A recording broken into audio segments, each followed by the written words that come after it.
Welcome to Ready, Set, Real Estate, where we will help empower and educate you on many different aspects of real estate, finance, and investing. Each week, we will expand your knowledge and uncover hidden truths. We will break down real-world scenarios and study actual how-to strategies. Anyone can buy real estate, but together we'll ensure you make smart real estate investment decisions. Now, here's your host, award-winning author, international speaker, and real estate educator, Lisa Gillett.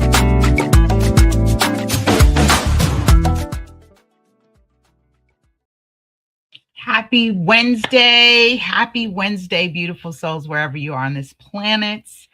I am so happy to be reporting that all is well. I've resurfaced. For those of you who've been connected with me offline, know that your girl's been studying very hard. So I realize I've not been on, but it doesn't mean that I haven't been active. It doesn't mean that I haven't been paying attention. And we are still going strong here on Ready, Set, Real Estate. So I wanted to say hi, say hello, drop a comment down below, wherever you are streaming from. Let me see. So Facebook, LinkedIn, YouTube, that's where we are. And then I'll do a replay on Instagram for some of our Instagram followers. Okay, so I decided to do, what did I decide to do today? So I said I was going to do a 2025 Wrapped. Everyone has been offering, like Spotify does their Wrapped. I think LinkedIn does their Wrapped. I use Toggle for time tracking. They've done their Wrapped. I'm now using Gizmo AI. If you need to learn or memorize things, you definitely need to jump on Gizmo. I'm not paid for that, although I might consider that. They constantly ask me, do I want to be an ambassador? So I might just check that out. Desiree, good morning. She says, blessing for a happy and healthy 2026. Absolutely. Thank you. Love this picture you have here. You're always looking just so sharp and awesome. I just want to say I miss you. I've been sharing with Kyle, like, we got to go up and see Desi. We've got to go hang out with you. So I think we definitely need to commit to that. But you are in my heart, mind, spirit. And thank you all for your continued support, especially as, like I shared, I'm studying. I am in bar prep mode. I finally finished law school. It was so funny. So I went and got my nails done this week, or this like a couple weeks ago, and the nail tech, she's like, "Oh, how are you?" And I'm like, "I'm great." I said, I'm just, studying. And she's like, "You're still studying?" So most people don't understand. It's like this whole two-step process, right? Finish law school, then sit for the state bar. So that's what I've been doing. Anywho, I wanted to, let's see. So do disclaimers. Let me do disclaimers. It's been a while, but I still want to go through disclaimers and do reintroduction in terms of who I am for those who are kind of catch me as a stray on their timeline. They're like, who the heck is this gal? What is a Ready, Set, Real Estate? Where has she been all my life? Improving myself. I cannot wait for the new and improved. So before I jump into today's show, like I said, I'm doing a 2025 Wrapped. I want to talk about the most significant impact or key significant changes that affected real estate this year. And I'll just touch on a little bit of what we'll expect to see for 2026. I will do a 2026 California laws. I am licensed in California. I'm a broker in California. I live in California, hence the moniker LA Super Agent, right? LA Gal. Yes. So with that being said, just wanted to let you know that the information on this show is not meant to be legal or tax advice. Please seek that information from your licensed, reputable professionals. Again, licensed, reputable professionals regarding your specific situation. Okay, so don't go based on what I say here on the show and apply it to your life and say, well, Lisa told me on the show that this is what I need to do or this is what I should be doing. Unless you've consulted me with one-on-one and we discuss your situation, and then I can say you can hold me liable for some of that information. I just I've just been laughing. So here's what I've been noticing on social media.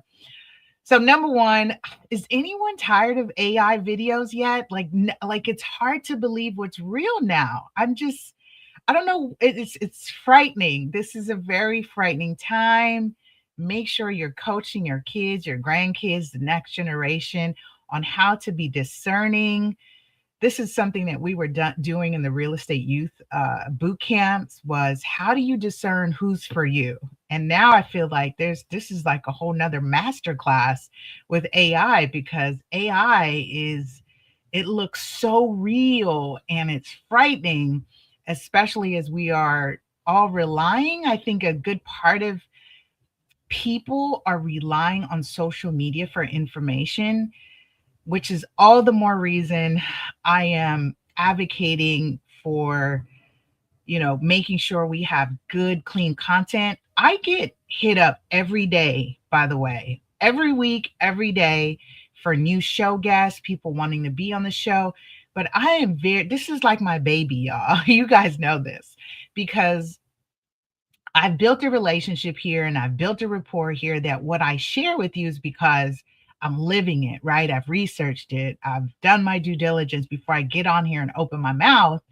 And I just, when I get all these emails for people who want to be on the show, I'm like, I don't know this person. And they're telling me all they've done. And it's like, it just takes a lot more due diligence to throw somebody on the show and say, yes, listen to what this person has to say. But I do want to commit till next year. Definitely not happening in the spring, but I do want to commit to next summer. We'll bring on some show guests and folks to really kind of pour into us and give us some good information here, especially as we starting to see these shifts in real estate. We start to see how the administration is affecting that.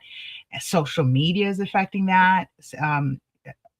A lot. In fact, we've seen social media be the people's court. And what I don't hear anymore, you recall the buy the block back, like that movement has kind of quieted. Remember, that was a whole movement, and Jay-Z dropped the 444 album, and we were just like, yeah, we got to back the block. And then I think when everyone jumped into real estate and got in over their heads, they realized, like, whoa,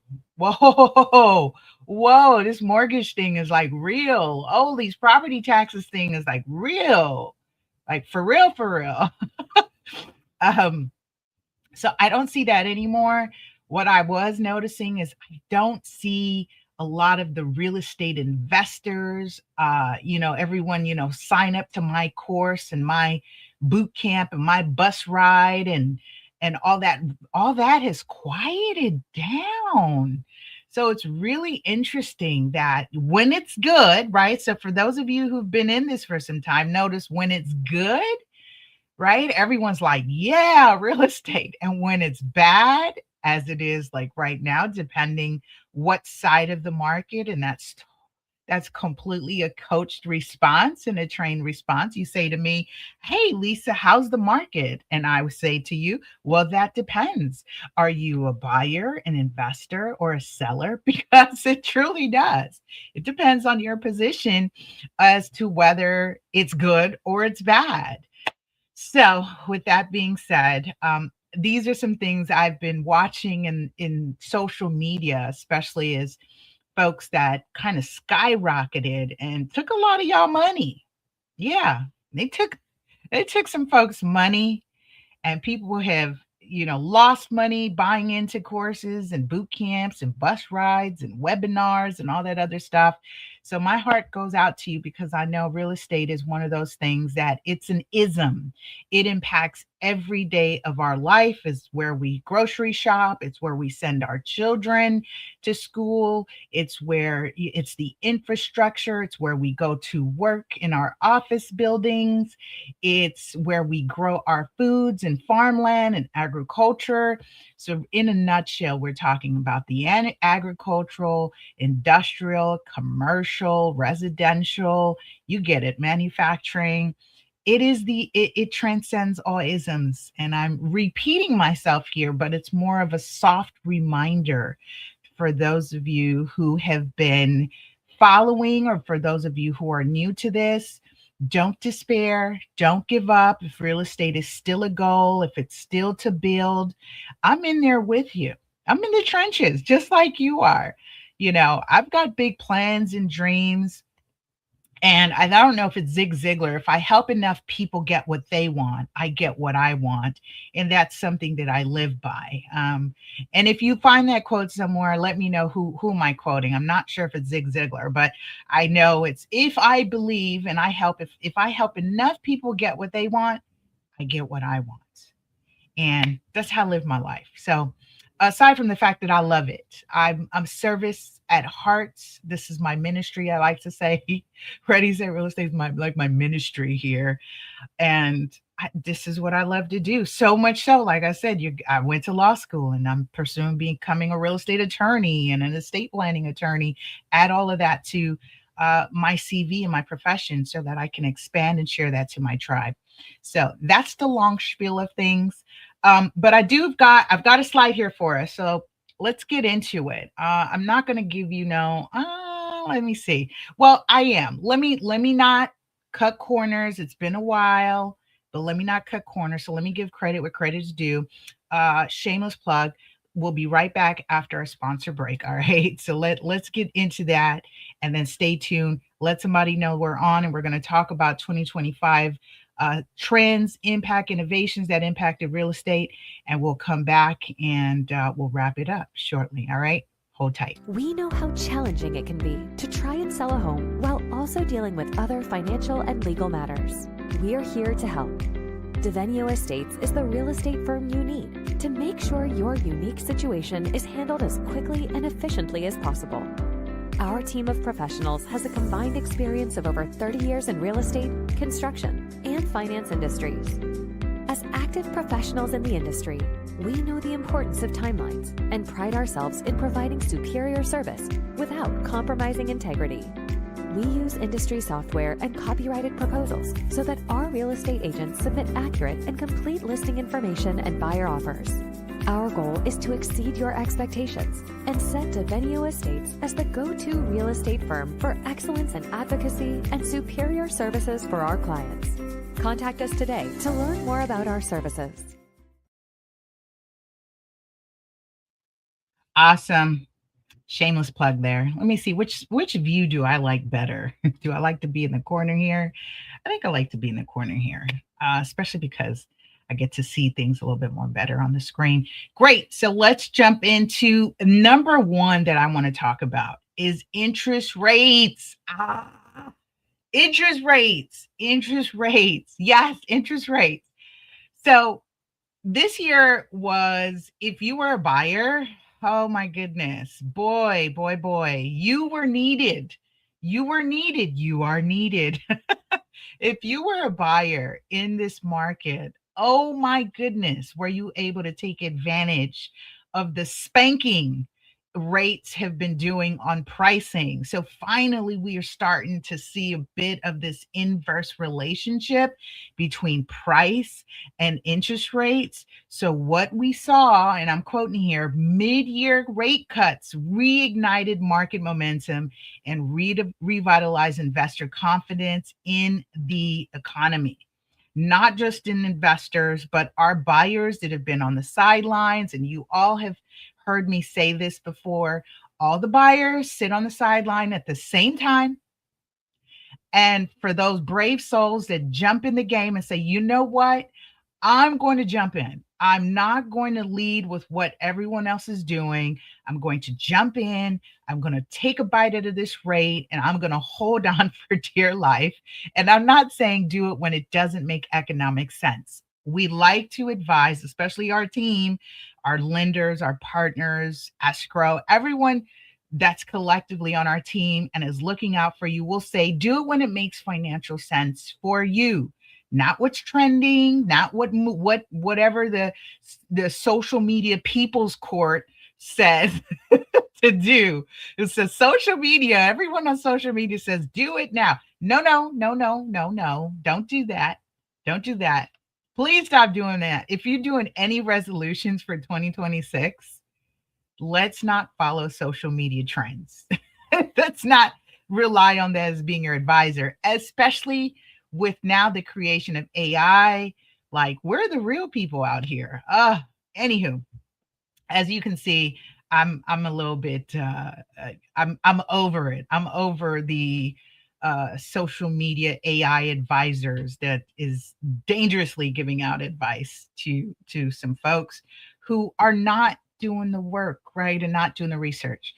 But it's okay. I'd like to maintain the show, and my voice is one of those few voices out here that you feel like you can rely on, that you can still call me and text. And by the way, I got my number up here for those of you who are listening to our radio podcast, 323-488-3265.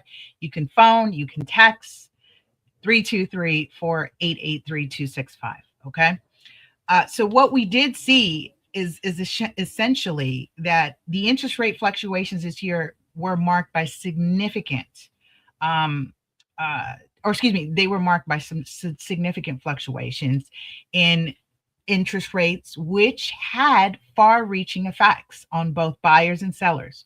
So initially, rates were on the rise, causing a slowdown in the housing market. I mean, we had a good 2024 fourth quarter, and then when we hit the corner at first quarter 2025, it was like all bets are off. At that point, I had some seller clients that we were holding on the reins, like it was almost like a snow sled coming down a snow hill, where we are trying to hold on to our pricing. And the one thing, if anyone knows, is I don't like to chase the market downward. And that happens for a couple reasons, right? If oftentimes sellers are ambitious about their price, and there's sentimental, emotional, and there's other influences, and many people are kind of putting in their opinion on pricing, what ends up happening is you will chase down the prices because everyone's got a different price point that you think that property is worth. However, I've said this before, the only two people, right? I mean, sellers, you do matter. But significantly, that determine price, the two entities, the two driving forces, if you will, are the buyers saying this is what they're willing to pay. And if there's financing involved, it's the lender saying they're willing to loan on that property. What do I mean by that? So quick crash course here. We'll talk about it more in 2026. But what that means is a lender runs, asks an appraisal, gets a valuation, which is an opinion, yes, because if you ask many appraisers, you'll get different values on a property. But ultimately, the appraised value is ordered by the lender to give them a third party eye, right? That's the boots on the ground eyes. That's assuming they're not getting a desktop appraisal. And that means that it's done strictly by numbers, valuation on the computer. They're using the latest, greatest technology with algorithm mapping to prepare valuations. And based on what they get back, right, based on that report, they say yay or nay to the loan. Simple. That's it. It's not that complicated. It's microeconomics, one of my favorite classes. I took AP Econ in high school, and it was my favorite class, unbeknownst to me that I'd be using it every day of my life. So shout out to Mr. Allen at Crenshaw High. So here we go. And what else did we notice? Once those rates, so we started to see in these last quarter, as summer was pretty rough. And so here's the other thing I want to disclaim on interest rates. There are submarkets across the United States, and we can do this from macro to micro. So you've got submarkets from state to state. You have submarkets from within the state, which is city, right? Based on jurisdictions and counties, from county to city, then city submarkets, and let me explain a submarket. A submarket refers to a market or an area that has its own dynamic, own pricing dynamic, supply and demand dynamic. Like I've shared before, and I'll share it again. I think the cat's out the bag, so I can talk openly about this. There's a very cute, quaint community uh, off the five, heading towards Six Flags near Santa Clarita. Before you get into Santa Clarita, it's called Valverde. During the pandemic, it looks like people were looking for areas to go build, go live, go create their own retreat. And this was one of the areas where there were still affordable land to purchase. Not so much property. There's not homes available, is actually what I noticed, but there's a lot of land there. And we'll talk more about this next year as well. We'll talk about getting into land purchases and investing and development and building. I enjoyed having those guests on my show that were in that, and that's something I myself would like to do more of, is really get hands-on with that and learn more about the intricacies of it.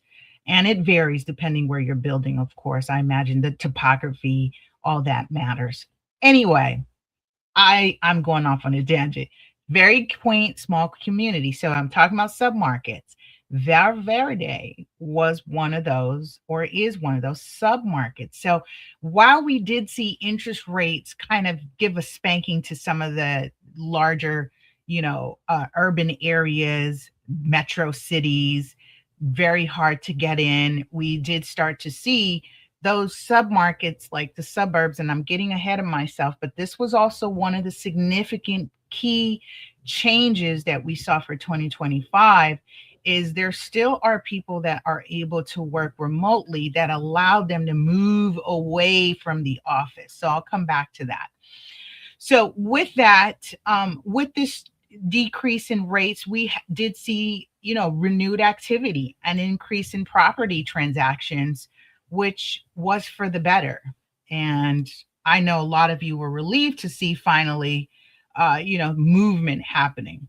What was really interesting to see, at least from this standpoint, when I was working with seller and buyers during this market, living through the shift is something you have to have the stomach for. And shout out to my buyers, because it definitely allowed me to have a perspective of what was happening on the buy side and how they perceived and received information with the market. And with that, I think it made me better on the seller side for my sellers, so I can coach them and guide them to show them what our buyers are seeing, what's important. It's so funny because when we think about what's important, and I'll probably do this, I want to bring a designer on here so we can talk about some of the design trends that have completely disappeared. Like, we're noticing no more shelves in kitchens, right? That's a whole nother thing. Anyway, moving on. So let's talk about the expansion of smart home technology. Scary for me. Maybe some of you enjoy it. I'm intrigued and fascinated, but I don't know if I'm as comfortable with all the talking bots in the house and all the cameras in the home. That's just me. Some of you are uber comfortable with having it, in there. I just feel, weird about being watched, or not that I have anything to hide. It's just when I think about government technology, and I think about a lot of this, the IP, right, the intellectual property, the patents involved with all this technology. And Will Smith's movie, Enemy of the State, did a number on me when he was running through the city and they were tapping into everyone's devices to keep track of him. Like, hello, did anyone see that movie? But I digress, neither here or there. Let's talk about the expansion of smart home technology. So what did we see here? So we did see a substantial amount of growth in the adoption of smart home technology, from energy efficient appliances, that was a key thing, to advanced security systems. Homeowners and developers alike embrace technology that enhance convenience and sustainability. This trend not only increased property values, but also played a crucial role in attracting tech-savvy buyers. So let's break that down here. One of the things that I found interesting. So one's my favorite, the smart thermostat. I like those, like the Nest and everything else. Is I really, you can control that with your devices. That's really nice, making it cozy or warm, kind of setting that stuff up in your home. I thought that was really nice. Solar panels. Not been a big fan of them because I'm in LA and it really doesn't get hot out here, you guys, for solar panels.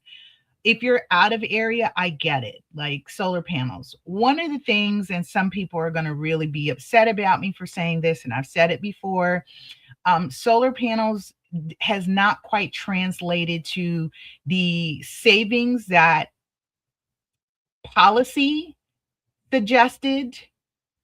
And and if you followed what was happening behind the scenes between politicians and solar panel companies and those investors and founders, somebody was in bed with somebody, because I think from what I've heard from solar panel technicians and experts and salespersons, and they're on two sides of the coin of this. You have those who are in solar panel who knew that you probably got the best solar panel plan before 2010. Anything after that, um, kind of a sham. Ugh, I said it. Yeah. And I can say that because I can back up the reports and the data that they were like, hey, this solar panel thing is not translating. There's a lot of people upset that they've signed on, and it's just not making sense financially for what you were told it was supposed to do. So unfortunately, solar panels became that thing, especially with the Governor Newsom here in California mandated that for any new construction that solar panels were to be installed, and those costs were being passed on to homeowners.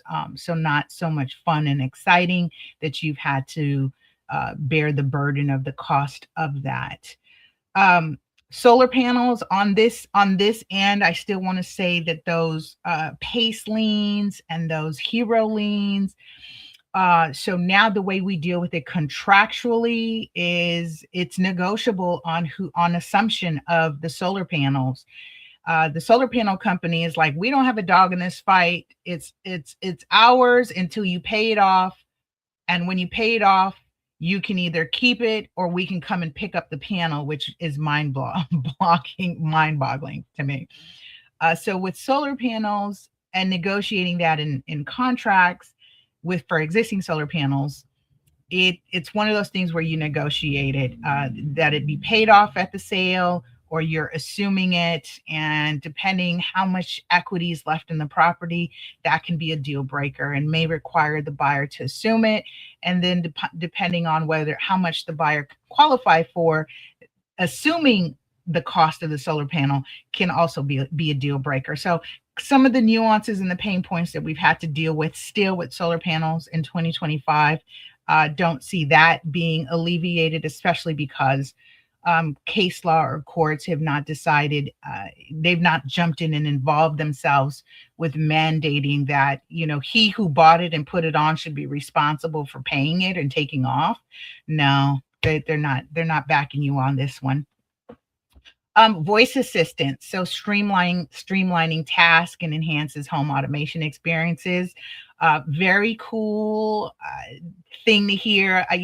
When I hear family members and colleagues and friends, and they're talking to their bots about adding more to their grocery list and setting reminders and different things, I think it's kind of cool.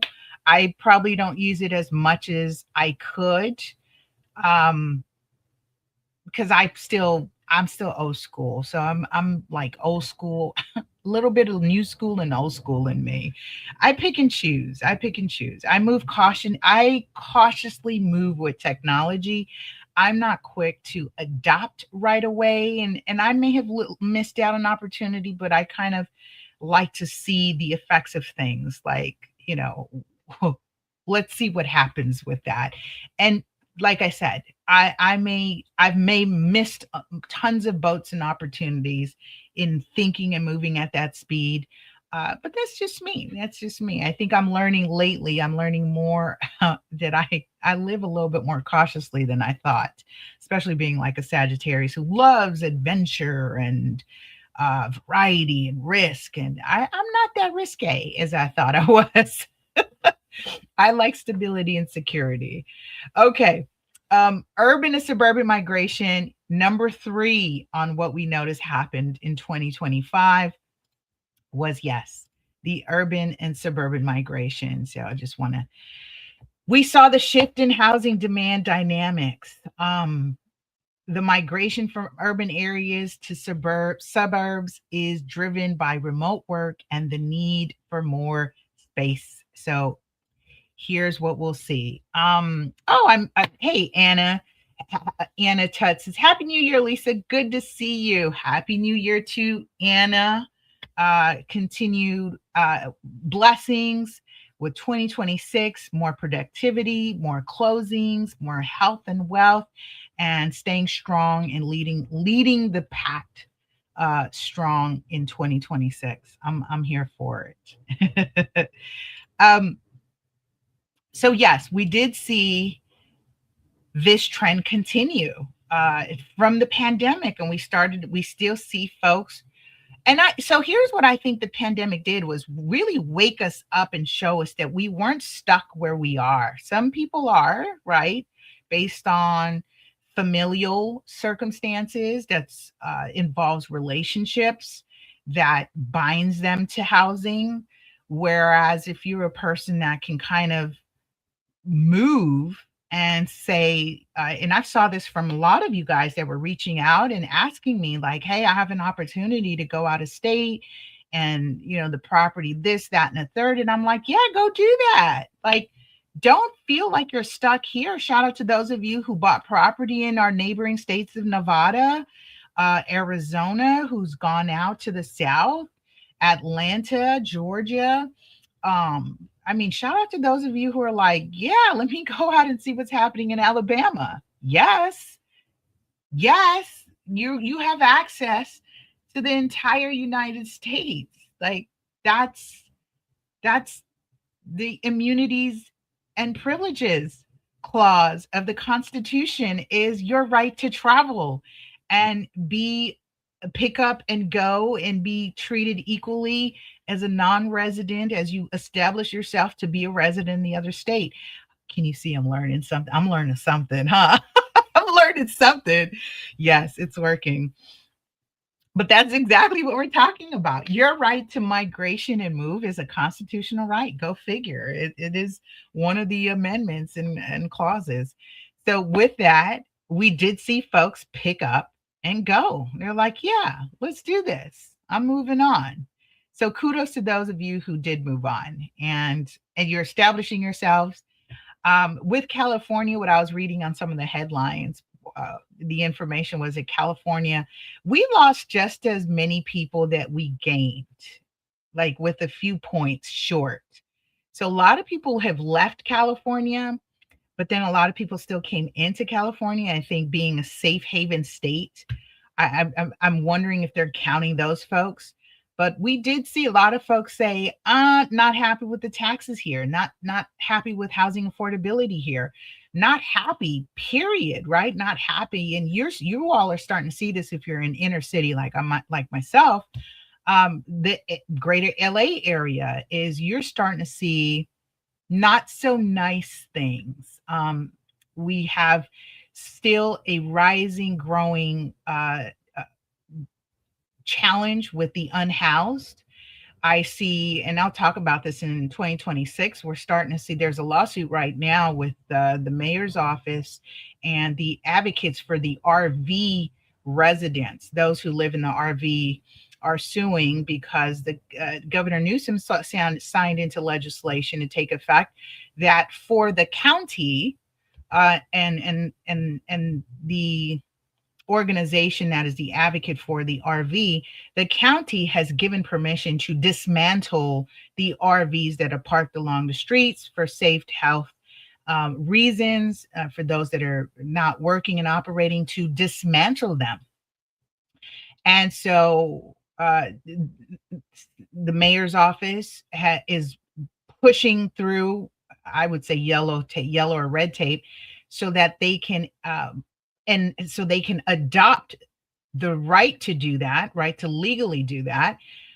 There is a court, I would say there's a court issue right now, so that it's pending in court right now as to whether we'll see LA officials be able to start to dismantle RVs on the streets, because from a larger jurisdiction, the county can do it.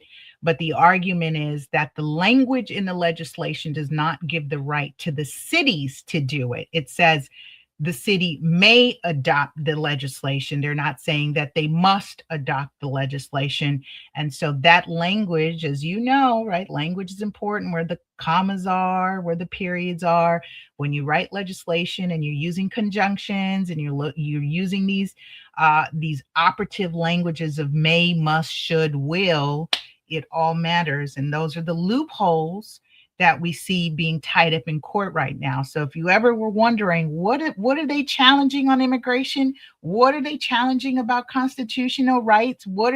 They're challenging the language, right? The language, the operative words of like will, must, should, and comma, because now it changes the interpretation of the law. And someone decades later says, I don't think the people who wrote it meant that. And that's a very valid claim, because that's how we've seen laws change in the past. Go figure. Once upon a time, women couldn't vote. That was a law. When you'd be surprised at how many things were legal once upon a time. Anyway, I digress. Let's continue. You're doing well. Hang on there. Hey, Tia, how are you? She says, good morning. Is it still good morning? It is good morning. So that's great. Good morning. Glad to see you are all well and, streaming on social media. So good to see you all pop in. Thanks for checking in on me.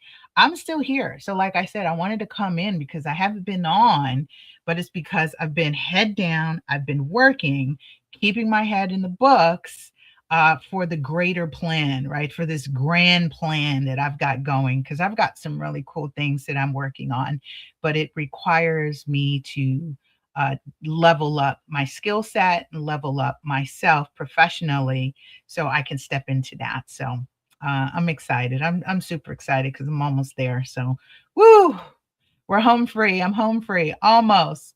Okay, continuing on here. So this is number 4. Increased focus on sustainability is what we saw next in 2025. Increased focus on sustainability. That became a central theme in real estate development and investment strategies.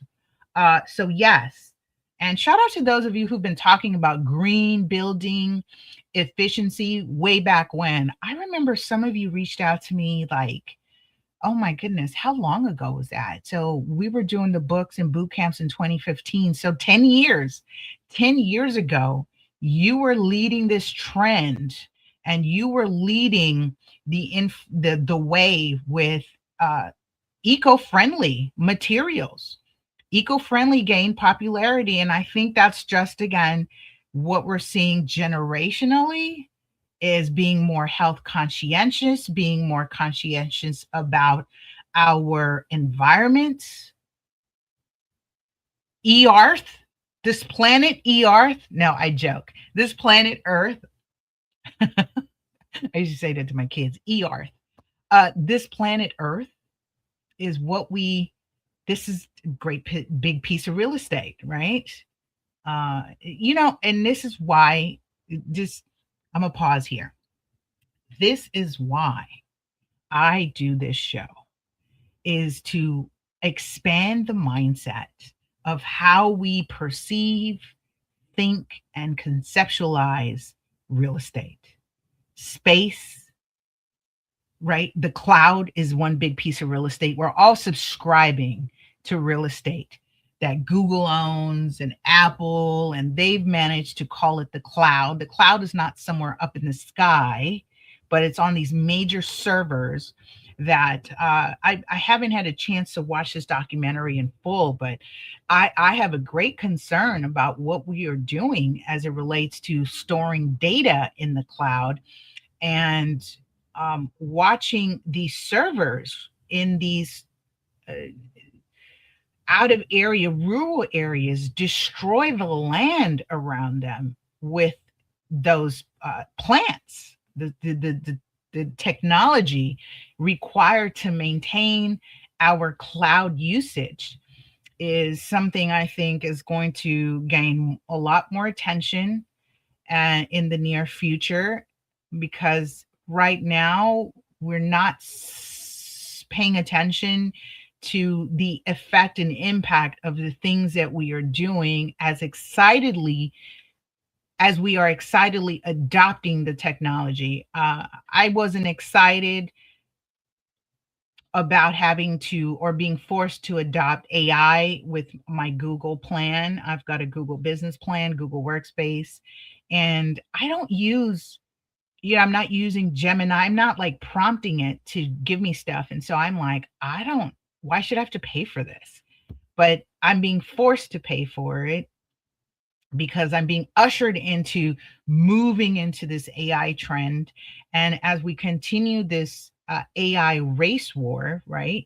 And this adoption of technology and storage and storing information in the cloud, these things are affecting real estate in areas that you and I don't live in, but those people in the rural areas that are next to the acres of land that these companies have purchased to build and store the servers are affecting someone. So our decisions right now is affecting someone, and eventually it'll come back and it'll affect us. It'll bite us. So with that, we are seeing the shift not only has helped reduce environmental impact, but also added value to properties as buyers increasingly prioritize eco-conscious living. So I like that word. Put that in the chat. Eco-conscious living. How many of you are actively thinking when you purchase and you're putting things in your home to make it more eco-friendly?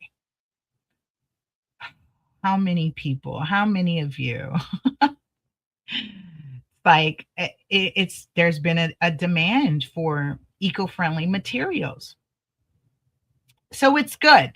We all have to do our part as we talk about developing the future. We've been here, we're here together experiencing this thing called life, right? And we have been given access to planet Earth and its vast land. Some of us here in the United States are going to be like Tupac, right? We're going to be live and die here. Some of you have, and kudos to you. I am so proud to know those of you who have embarked on new journeys and you've moved out of the United States and you've created lives for yourselves outside of the United States. And you're like, yeah, the US is for the birds. I'm out of here. So kudos to you. My intent is to join you one day. Join you one day. Especially, like I said, this is a pro and con to the advancement of technology is being able to work remotely. One of the things we still have to physically do here in our work, in our field, which I love and I enjoy, is the service aspect of walking properties, right? Inspections and due diligence of all that. I don't quite envision seeing AI take over yet. You can handle paperwork with AI, I'm sure, but there's a lot that goes into what we do that requires hands-on, and anyone who downplays that does not understand the intricacies of real estate and the legalities of it and the risk and the exposure to just get it done right, and to help someone navigate that who has had no experience of it. Yeah, I won't ever let anyone say that e-agents, right? E-agents or AI can do my job. Not ever. No, not ever. Okay, moving on. So the last one we're going to cover is the rise of living co-spaces, of co-living spaces. The rise of co-living spaces, community driven. Let me do this. I don't know why it doesn't. Okay, cool. There we go. The rise of community driven living for young professionals is what we've seen. And let me go. Let me do this.